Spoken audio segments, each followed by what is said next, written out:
ഈ കഴിഞ്ഞ ഇടയിൽ സ്വർണത്തിൻ്റെ വില, ഗോൾഡിൻ്റെ റേറ്റ്സ് നല്ലപോലെ പൊങ്ങിപ്പോയായിരുന്നു. ഇപ്പോൾ ഓൾമോസ്റ്റ് 1,00,000 റുപ്പീസിന് ഇച്ചിരി താഴെയാണ്. അത്രമാത്രം 10 ഗ്രാംസിന് വാല്യൂ വരുന്നുണ്ട്. പക്ഷേ നിങ്ങളിൽ ആരെങ്കിലും അങ്ങനെ ഗോൾഡ് റേറ്റ് പൊങ്ങിപ്പോയത് കൊണ്ട് വാങ്ങിയവരിൽ ആരെങ്കിലും ഉണ്ടെങ്കിൽ താഴെ ഒന്ന് കമൻ്റ് എഴുതുക. ബിക്കോസ് ഇപ്പോൾ ഗോൾഡ് റേറ്റ് അങ്ങ് വളരെ ഹൈ കിടക്കുകയാണ്. ഇനി അത് താഴോട്ടേ പോകാനുള്ള ചാൻസ് ഉള്ളൂ. അതെന്തുകൊണ്ടാണെന്നറിയാവോ? അതിനെപ്പറ്റി അറിയണമെങ്കിൽ ഈ വീഡിയോ അവസാനം വരെ കണ്ടിരിക്കുക. Let's get into the show.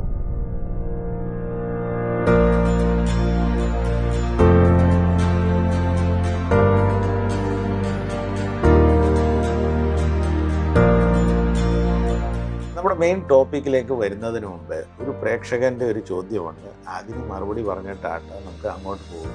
Because ഇതുപോലുള്ള ചോദ്യങ്ങൾ ഇത് ആദ്യമായിട്ടല്ല, കുറേ പ്രാവശ്യം പലരും അയച്ചു വിട്ടിട്ടുണ്ട്. അന്നേരം അതിന് തീർച്ചയായിട്ടും ഒരു മറുപടി ഞാൻ ഈ ടൈപ്പ് ചെയ്ത് മറുപടി കൊടുക്കുന്നതിനെക്കാട്ടും ഭേദം അത് ഈ വീഡിയോയ്ക്കകത്ത് തന്നെ ഇട്ട് കഴിഞ്ഞ് കഴിഞ്ഞാൽ കാണുന്നവർക്ക് എങ്കിലും അതൊരു ഉപകാരമായിരിക്കും. ഇപ്പം കഴിഞ്ഞൊരു വീഡിയോയ്ക്കകത്ത് ഞാൻ ഈ ഫ്യൂച്ചേഴ്സിനെ പറ്റിയൊക്കെ പറഞ്ഞായിരുന്നല്ലോ. അന്നേരം അതിനെപ്പറ്റിയുള്ള ഒരു കമൻ്റാണ്. Assuming that you get 1.5 lakhs in options futures, the tax rate is 30%. So where is the profit? 1.5 lakhs എന്ന് പറഞ്ഞാൽ എന്തുവാണെന്ന് അറിയത്തില്ല. 1.5 lakhs പ്രോഫിറ്റ് ആയിരിക്കും അദ്ദേഹം ഉദ്ദേശിക്കുന്നത്. അപ്പോൾ ഇദ്ദേഹത്തിൻ്റെയും വേറെ പലരുടെയും ഒരു ചിന്തയുണ്ട്, 30% ഗവൺമെൻറ് അങ്ങ് ടാക്സിലോട്ട് അങ്ങ് അടിച്ചു മാറ്റിക്കൊണ്ട് പോകുക എന്നുള്ളൊരു ചിന്തയുണ്ട്. പക്ഷേ അങ്ങനെയുള്ള ഒരു ചിന്തയിലിരിക്കുന്നവർക്ക് ഞാനൊരു ന്യൂസ് പറയട്ടെ. ഗവൺമെൻറ് ഒരിക്കലും 30% കൊണ്ടുപോകത്തില്ല. അതെന്തുകൊണ്ടെന്നറിയാമോ? ഇത് STCG അല്ലെങ്കിൽ LTCG ഈ രണ്ട് ഗ്രൂപ്പിനകത്താണ് വരുന്നത്. ഇത് സ്ട്രെയിറ്റ് അവേ ആ നോർമൽ ഇൻകം ടാക്സിൻ്റെ ലെവലിൽ ഇത് വരുന്നില്ല. അതിന് കാരണം എന്താണെന്നറിയാമോ? നമ്മൾ ബാങ്കിലെ പലിശയ്ക്ക് താരതമ്യപ്പെടുത്തേണ്ട കാര്യമില്ല. ബിക്കോസ് ബാങ്കിൽ നമ്മൾ ബാങ്കിന് ലോണാണ് കൊടുക്കുന്നത്. ബാങ്കിന് ലോൺ കൊടുക്കുമ്പോൾ ബാങ്ക് അതിന് പലിശ തരുന്നു. ആ പലിശയാണ് നമുക്ക് ഇൻകം ടാക്സ് ആയിട്ട് പോകുന്നത്. അന്നേരം അതിനകത്ത് ഇപ്പം ഒരു നല്ലൊരു എമൗണ്ട് ഉണ്ടെങ്കിൽ അതിനകത്ത് 30% വട്ടവർ നിങ്ങളുടെ ആ ഇൻകം ടാക്സിൻ്റെ ആ ബ്രാക്കറ്റിന് അനുസരിച്ചായിരിക്കും നിങ്ങൾക്ക് അതിനകത്ത് ടാക്സേഷൻ വരുന്നത്. പക്ഷേ ഈ സാധനം ഉണ്ടല്ലോ, സ്റ്റോക്സ് അല്ലെങ്കിൽ മ്യൂച്വൽ ഫണ്ട്സ്, ഇത് നമ്മൾ ഒരു സാധനം വാങ്ങുകയും വിൽക്കുകയും ചെയ്യുന്ന ഒരു പ്രക്രിയയാണ്. ഇതൊരു ട്രാൻസാക്ഷനാണ്. ഇതൊരു ബിസിനസ്സായിട്ടാണ് കണക്കാക്കുന്നത്. അത് പലിശ കൊടുത്തിട്ട് പലിശയ്ക്ക് ലോൺ കൊടുക്കുന്ന പോലെയല്ല. ഒരു യൂണിറ്റ്, മ്യൂച്വൽ ഫണ്ടിൻ്റെ ഒരു യൂണിറ്റ് നിങ്ങൾ വാങ്ങുന്നു. പിന്നെ അതിൻ്റെ വാല്യൂ പൊങ്ങിപ്പോകുമ്പോൾ നിങ്ങളത് വിൽക്കുന്നു. അതുപോലെ തന്നെയാണ് സ്റ്റോക്സ്. നിങ്ങൾ ഒരു സ്റ്റോക്കിന് ഒരു വിലയ്ക്ക് നിങ്ങൾ ഇഷ്ടപ്പെട്ടു, ആ വിലയിൽ നിങ്ങൾ വാങ്ങി, പിന്നെ അതൊരു ഉയർന്ന വിലയിൽ നിങ്ങൾക്ക് ഇഷ്ടം പറ്റിയ സമയത്ത് നിങ്ങളത് വിറ്റു.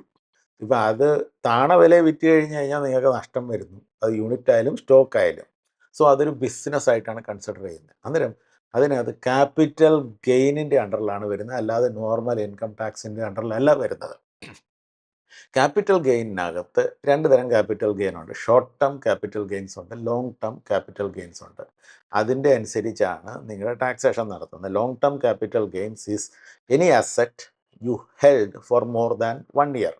നിങ്ങൾ വാങ്ങിച്ചു കഴിഞ്ഞിട്ട് ഒരു വർഷത്തേക്ക് നിങ്ങൾ അത് വിൽക്കാതെ ഹോൾഡ് ചെയ്ത് കഴിഞ്ഞിട്ട് പിന്നെ ഒരു വർഷത്തിന് ശേഷം നിങ്ങൾ വിറ്റ് കഴിഞ്ഞാൽ അത് ലോങ് ടേം ക്യാപിറ്റൽ ഗെയിൻസ് ആയിട്ട് വരുന്നുണ്ട് കേട്ടോ.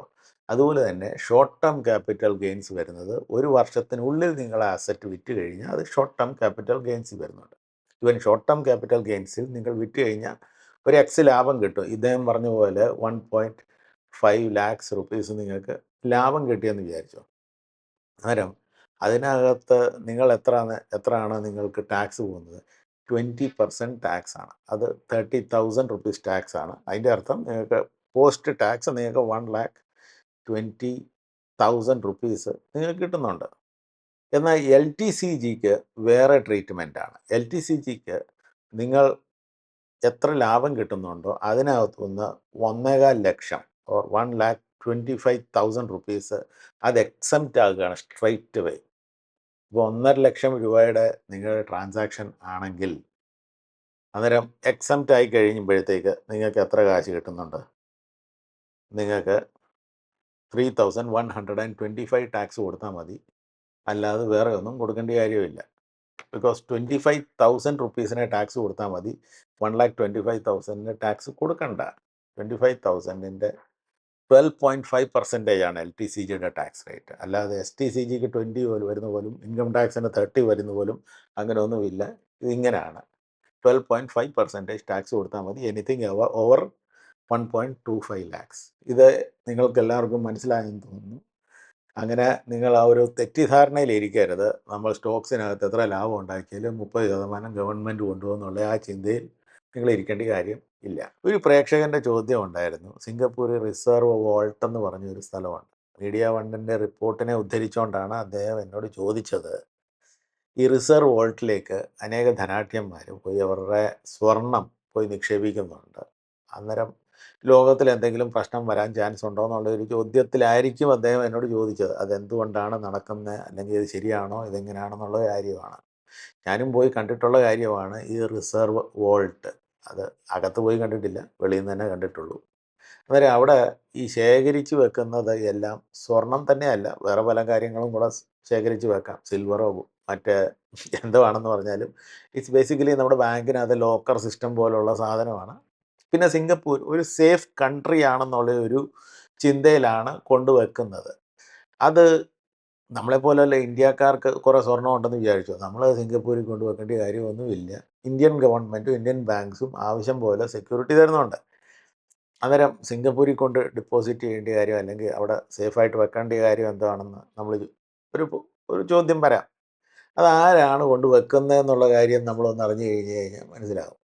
അത് അമേരിക്കക്കാരും ഒക്കെ ചിലരൊക്കെ കൊണ്ട് അവിടെ ഇവിടെയൊക്കെ വെക്കുന്നുണ്ടായിരിക്കും. പക്ഷേ കൂടുതലും ഈ അൺസേഫ് ഡിക്റ്റേറ്റോറിയൽ കൺട്രീസിൽ നിന്നാണ് ആൾക്കാർ കൂടുതലും അവിടെ കൊണ്ട് വെക്കുന്നത്. ചൈനക്കാർ ധാരാളം കൊണ്ട് വെക്കുന്നുണ്ട്. ബിക്കോസ് അവർക്ക് തന്നെ അറിയാം, ഈ കമ്മ്യൂണിസ്റ്റ് പാർട്ടി നയിക്കുന്ന ഈ രാജ്യത്ത് നമ്മുടെ കാശ് എപ്പോഴാണ് കോൺഫിസ്കേറ്റ് ചെയ്യുന്നതെന്ന് അറിയത്തില്ല, നമ്മുടെ വെൽത്ത് എപ്പോഴാണ് കോൺഫിസ്കേറ്റ് ചെയ്യുന്നതെന്ന് അറിയുന്നില്ല. അതുകൊണ്ട് ഒരു സേഫ്റ്റിക്ക് വേണ്ടി അത് സ്വർണ്ണമാക്കി മാറ്റി വെച്ചിട്ട്, ബിക്കോസ് സ്വർണത്തിന് ഒരു മൂല്യമുണ്ടല്ലോ, ഒരു ബേസ് മൂല്യമുണ്ട്. ആ ബേസ് മൂല്യത്തിൽ നിന്ന് ഏതായാലും താഴോട്ട് പോകത്തില്ല. അതുകൊണ്ട് ഒരു സെക്യൂരിറ്റി, അല്ലെങ്കിൽ അവരുടെ പേഴ്സണൽ ഫിനാൻസിൻ്റെ ഒരു ഹെഡ്ജിങ്ങിന് വേണ്ടി അവിടെ കൊണ്ടുവെക്കുകയാണ്. ഞാൻ ചൈനയുടെ പേര് പറഞ്ഞെന്ന് പറഞ്ഞു കഴിഞ്ഞാൽ ചൈന മാത്രമല്ല, വേറെ പല അൺസേഫ് ആയിട്ടുള്ള കൺട്രീസുണ്ട്. ഡെമോക്രസി അല്ലാത്ത കൺട്രിയാണ്, അല്ലെങ്കിൽ പേരിന് ഡെമോക്രസി എന്ന് പറയുന്ന കൺട്രീസിൽ നിന്നാണ് കൂടുതലും ആൾക്കാർ അവിടെ കൊണ്ട് വെക്കുന്നത്. അങ്ങനെ വെച്ച് കഴിഞ്ഞിട്ട് അവരവരുടെ സെക്യൂരിറ്റിക്ക് വേണ്ടി വെക്കുന്നു. എന്നിട്ട് സിംഗപ്പൂർ ഒരു നല്ലൊരു ലൊക്കേഷനാണ്, വളരെ സേഫായിട്ടുള്ള എൻവയൺമെൻറ്റാണ്, ലോ ആൻഡ് ഓർഡറിൻ്റെ വളരെ നല്ലപോലെ പാലിക്കുന്ന ഒരു കൺട്രി ആയതുകൊണ്ട് അങ്ങനെ വെക്കുന്നു. അതുകൊണ്ട് നമ്മളെപ്പോലുള്ളവർ പരിഭ്രാന്തപ്പെടേണ്ട കാര്യമൊന്നുമില്ല. ലോകത്തിലങ്ങനെ പല കാര്യങ്ങളൊക്കെ നടത്തും. പക്ഷേ ഗോൾഡിനെ പറ്റി നമുക്ക് ഒന്ന് സംസാരിച്ച് തുടങ്ങാം. ഗോൾഡ് ഇപ്പോൾ വാങ്ങുന്നത് ശരിയാണോ, അതോ അത് കറക്റ്റ് ടൈം ആണോ എന്നുള്ള കാര്യം നമുക്കൊന്ന് ചിന്തിക്കാം. സ്വർണം അല്ലെങ്കിൽ ഗോൾഡ് സ്റ്റോക്സിന് എഗെയിൻസ്റ്റായിട്ട് ഹെഡ്ജ് ചെയ്യുന്ന ഒരു മെറ്റീരിയലാണ്. ഇപ്പോൾ സ്റ്റോക്സിൻ്റെ വാല്യൂ കൂടിപ്പോയി കഴിയുമ്പോഴത്തേക്ക് ആൾക്കാർ, ബുദ്ധിയുള്ളവർ ഈ ഗോൾഡിലോട്ട് കൊണ്ട് അവരുടെ ഇൻവെസ്റ്റ്മെൻറ്റ് ചെയ്യും. ബിക്കോസ് താഴ്ന്നു കിടക്കുന്ന ഏതാണ്, ഗോൾഡാണ്. എന്നിട്ട് ഈ ഗോൾഡ് സ്റ്റോക്സ് ഹീറ്റഡ് അപ്പ് ആയി കഴിഞ്ഞിട്ട് ഒരു ലെവലിൽ ഇങ്ങനെ എക്കണോമിയിലെ പ്രശ്നമൊക്കെ വന്നു കഴിയുമ്പോഴത്തേക്ക് ഗ്രാജ്വലി സ്റ്റോക്സ് താഴെ വരും. അന്നേരം നിങ്ങൾ നോക്കിക്കോണം, ഗോൾഡ് പയ്യെ പൊങ്ങി തുടങ്ങും. അങ്ങനെയാണ് ഇതൊരു ഓപ്പോസിറ്റ് ഫോഴ്സാണ്. അങ്ങനെയാണ് പലരും ഹെഡ്ജ് ചെയ്യുന്നത്, ഗോൾഡിനെയും സ്റ്റോക്സിനെയും. ഇന്ത്യയിൽ ഒരു റേഷ്യോ ഉണ്ട്, സെൻസെക്സ് ടു ഗോൾഡ് റേഷ്യോ എന്ന് പറഞ്ഞ ഒരു സിസ്റ്റമുണ്ട്. സെൻസെക്സ് എന്ന് വെച്ച് കഴിഞ്ഞാൽ നമ്മുടെ ബോംബെ സ്റ്റോക്ക് എക്സ്ചേഞ്ചിൻ്റെ ടോപ്പ് കമ്പനീസിൻ്റെ പേരാണ് സെൻസെക്സ്. എന്നിട്ട് ഗോൾഡ് എന്ന് പറഞ്ഞു കഴിഞ്ഞാൽ ഗോൾഡ്. അന്നേരം ഇതിനെ രണ്ടിനെ താരതമ്യപ്പെടുത്തും. സെൻസെക്സിൻ്റെ വാല്യൂ എന്താണ്, അതിൻ്റെ ഇൻഡെക്സ് വാല്യൂ, പിന്നെ ഗോൾഡ് 10 ഗ്രാമിന് എന്താണ് വില, ഇത് രണ്ടും കൂടെ സെൻസെക്സിൻ്റെ value divided by 10 grams of gold പ്രൈസിലാണ് നമുക്ക് ഈ ഫുൾ ബാലൻസ് കിട്ടുന്നത്. അന്നേരം സെൻസെക്സ് കൂടിക്കഴിയുമ്പോഴത്തേക്ക് ഗോൾഡിലോട്ട് നമ്മൾ ഷിഫ്റ്റ് ചെയ്യണം. ഗോൾഡ് കൂടിക്കഴിയുമ്പോഴത്തേക്ക് നമ്മൾ അടുത്ത ഇൻവെസ്റ്റ്മെൻറ്റ് സെൻസെക്സിലോട്ട് മാറ്റിക്കൊണ്ടിരിക്കണം. അതിനുവേണ്ടി ഈ ചാർട്ട് നിങ്ങളൊന്ന് ശ്രദ്ധിച്ച് നോക്കുക. ഇത് ഒരു ആർട്ടിക്കിളിൽ നിന്ന് ഞാൻ എടുത്ത് നിങ്ങളെ കാണിക്കുകയാണ്. കാര്യം അതൊക്കെ തന്നെയാണ്. ഇതിനകത്ത് ഇവർ പറയുന്നതെന്ന് വെച്ച് കഴിഞ്ഞാൽ കഴിഞ്ഞ ഒരു വർഷമായിട്ട് ഗോൾഡ് 40% വർദ്ധിച്ചെന്നുള്ള കാര്യത്തിലാണ് ഇവർ പരാമർശിക്കുന്നത്. അന്നേരം അതിൻ്റെ എങ്ങനെയാണ് നമ്മൾ കാൽക്കുലേറ്റ് ചെയ്യുന്നത്? സെൻസെക്സ് ടു ഗോൾഡ് റേഷ്യോ എന്ന് പറയും, അത് 0.83 ആണ്. ഇത് കാൽക്കുലേറ്റ് ചെയ്യുന്നതെന്ന് വെച്ച് കഴിഞ്ഞാൽ സെൻസെക്സ് ഡിവൈഡഡ് ബൈ ഗോൾഡ് എന്ന് വെച്ചാൽ 10 ഗ്രാം ഗോൾഡിന് എന്ത് റേറ്റ് ഉണ്ട്? 10 ഗ്രാം ഗോൾഡിന് ഇപ്പം 96,060 റേറ്റ് ഉള്ളപ്പം ഇത് സെൻസെക്സ് ഡിവൈഡഡ് ബൈ ഗോൾഡിൻ്റെ റേറ്റ് വന്നു കഴിഞ്ഞപ്പോഴത്തേക്ക് 0.83 വന്നു. 80,218 ആയിരുന്നു സെൻസെക്സ്. അപ്പോൾ നമ്മൾ ഒരു കാര്യം കൂടെ നോക്കാം. ഈ ഗ്രാഫ് ഒന്ന് നോക്കിക്കാണ്. ഗ്രാഫ് ഇച്ചിരൂടെ നമുക്ക് വേണ്ടി ക്ലിയർ ആക്കി തരാം. അപ്പോൾ ഈ ഗ്രാഫ് വേണ്ട നമ്മൾ ഈ കാണുന്ന ഈ ഭാഗമുണ്ടല്ലോ, വേണ്ട ഇത് 1 എന്ന് പറഞ്ഞ സ്ഥലമാണ്. ഇതാണ് ഈക്വിലിബ്രിയം പോയിന്റ്. ഈ ഈക്വിലിബ്രിയം പോയിന്റ് എന്ന് വെച്ച് കഴിഞ്ഞാൽ അതായത് ഇവിടെ നിന്ന് അതായത് ഇങ്ങനെ വരുമ്പം ഇതെല്ലാം 1ൽ തൊട്ട് കിടക്കും. ഈ ലൈനാണ് 1ൻ്റെ ലൈന്. 1ൻ്റെ മുകളിൽ പോകുന്ന ഈ ഗ്രാഫൊക്കെ കാണുന്നതെന്ന് വെച്ച് കഴിഞ്ഞാൽ സെൻസെക്സ് പൊങ്ങി പോവുകയും താണു വരികയും ഒക്കെ ചെയ്യുന്ന കേസാണ്. കമ്പയർ ടു ഗോൾഡിൻ്റെ റേഷ്യോ അല്ല, സാധാരണ സെൻസെക്സ് ഒള്ളി അല്ല, കമ്പയർ ടു ഗോൾഡിൻ്റെ റേഷ്യോ സെൻസെക്സ് പൊങ്ങി കിടക്കുകയും താഴെ കിടക്കുന്ന സമയമാണ്. അപ്പോൾ നാച്ചുറലി നമുക്ക് കാണാൻ കിട്ടുന്ന ഒരു കാര്യം എന്ന് വെച്ച് കഴിഞ്ഞാൽ ഈ ഭാഗത്തുണ്ടല്ലോ, ഈ ഭാഗത്താണ് സെൻസെക്സ്, ഈ ഭാഗം ഇവിടെ ഇങ്ങനെ ഇവിടെ അടുത്ത് വരുന്നിടത്താണ് സെൻസെക്സും ഗോൾഡും കൂടെ ഒരുമിച്ച് ഒരേ ലെവലിൽ വരുന്ന സെൻസെക്സ് ടു ഗോൾഡ് റേഷ്യോ 1 ആയി വരുമ്പോഴത്തേക്ക് എന്ന് വെച്ച് കഴിഞ്ഞാൽ രണ്ടും ഏകദേശം ഒന്നാണ്. പക്ഷെ നമ്മൾ ഒരിക്കലും ഈ ഭാഗത്ത് ഞാൻ വട്ടവിട്ട സ്ഥലമില്ലേ, ആ വട്ടവിട്ട സ്ഥലവും അല്ലെങ്കിൽ ഈ താഴെ പോകുന്ന സ്ഥലം ഇങ്ങനെ താഴെ പോകുന്ന സ്ഥലത്ത് അവിടെ ഒരിക്കലും നമ്മൾ ഗോൾഡ് വാങ്ങരുത്. ഗോൾഡ് വാങ്ങുന്നത് എപ്പോഴാണെന്നറിയാമോ? ഈ സെൻസെക്സ് പൊങ്ങി കിടക്കുന്ന സമയത്താണ് ഗോൾഡിൻ്റെ വാല്യൂ കുറഞ്ഞു വരുന്നത്. ഈ സമയത്ത് ഈ ബോക്സ് കണ്ടിട്ടുണ്ടോ? ഈ ബോക്സസ് ഈ പീക്ക് വന്നിട്ട് വേണം നമ്മളിവിടെ ഗോൾഡ് വാങ്ങുന്ന സമയമാണ്. ഈ സമയം ഇങ്ങനെയുള്ള സമയങ്ങളെല്ലാം ഗോൾഡ് വാങ്ങണം. എന്നെങ്കിലേ സെൻസെക്സ് താഴെ പോകുമ്പം ഗോൾഡിൻ്റെ വാല്യൂ കൂടുന്നുണ്ട്. ആ സമയത്താണ് നമ്മൾ വിൽക്കേണ്ടത്. നാച്ചുറലി എപ്പോഴും വിൽക്കുന്നത് ഈ 1നോട് അടുത്ത് കഴിയുമ്പോഴാണ് വിൽക്കുന്നത്. പക്ഷേ ഈ പ്രാവശ്യം ഇച്ചിരി വ്യത്യാസം വന്നതെന്ന് വെച്ച് കഴിഞ്ഞാൽ 1 കഴിഞ്ഞിട്ട് താഴോട്ട് അങ്ങ് പോയി, എന്നിട്ട് 0.85 ലെവലിൽ വന്നിട്ടുണ്ട്.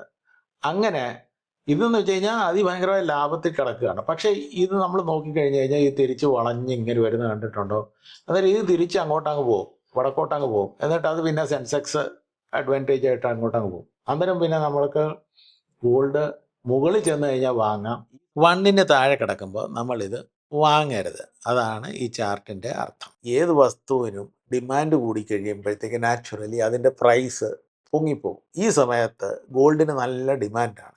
അന്നേരം നമ്മളും കൂടെ പോയിട്ട് ആ ഒരു ഡിമാൻഡിൻ്റെ സമയത്ത് പോയിട്ട് നമ്മളും കൂടെ ഇച്ചിരി അംശം ഗോൾഡും വാങ്ങിച്ചിട്ട് വെച്ച് കഴിഞ്ഞാൽ ഗോൾഡ് അടുത്ത സൈക്കിൾ അല്ലെങ്കിൽ 3-4 വർഷം കഴിഞ്ഞിട്ടേ അതൊന്ന് ഇങ്ങനത്തെ ഒരു റിവേഴ്സ് സൈക്കിളിൽ വരത്തുള്ളൂ. അവിടെ വന്നിട്ട് നമുക്ക് വിൽക്കാൻ പറ്റത്തുള്ളൂ. എന്നാൽ വിറ്റാൽ എത്ര ലാഭം കിട്ടും ആർക്കും അറിയത്തില്ല, അന്നേരം ഗോൾഡിൻ്റെ പ്രൈസ് എത്ര ആണെന്നുള്ള കാര്യം.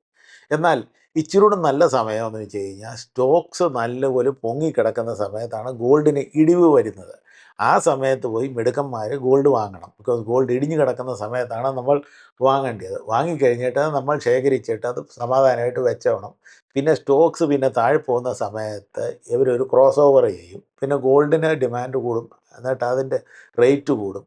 ആ സമയത്ത് പോയിട്ട് നിങ്ങൾ സ്മാർട്ടായിട്ട് പോയി വിൽക്കണം. വിറ്റ് കഴിഞ്ഞെങ്കിലേ ഈ 2 സ്ഥലത്തിൻ്റെ ആ ഒരു ഗ്യാപ്പിനകത്ത് നിങ്ങൾക്ക് പ്രോഫിറ്റ് നല്ലപോലെ ലഭിക്കത്തുള്ളൂ. അല്ലാതെ കൂട്ടത്തിൽ പോയിട്ട് നമ്മളും കൂടി ഇച്ചിരി ഗോൾഡ് വാങ്ങിച്ച് കഴിയുമ്പോഴത്തേക്ക് നമ്മൾ കൂടുതൽ നമ്മളെ ഒന്ന് റിസ്കിൽ കയറ്റുകയാണെന്നേ ഉള്ളൂ. അല്ലാതെ വലിയതായിട്ട് ഒന്നും ശരിയാകുന്നില്ല. ഓക്കെ, വീഡിയോ ഇവിടെ അവസാനിച്ചിരിക്കുന്നു. വീഡിയോ ഇഷ്ടപ്പെട്ടിട്ടുണ്ടെങ്കിൽ ലൈക്ക് ചെയ്യുക, ഷെയർ ചെയ്യുക. സബ്സ്ക്രൈബ് ചെയ്തിട്ടില്ലെങ്കിൽ തീർച്ചയായിട്ടും സബ്സ്ക്രൈബ് ചെയ്യുക. എന്നിട്ട് ആ ബെൽ ഐക്കണും കൂടെ ഒന്ന് അമക്കുക. ഉള്ള നോട്ടിഫിക്കേഷനൊക്കെ കറക്റ്റായിട്ട് കിട്ടണ്ടേ. So till we meet again. Piece.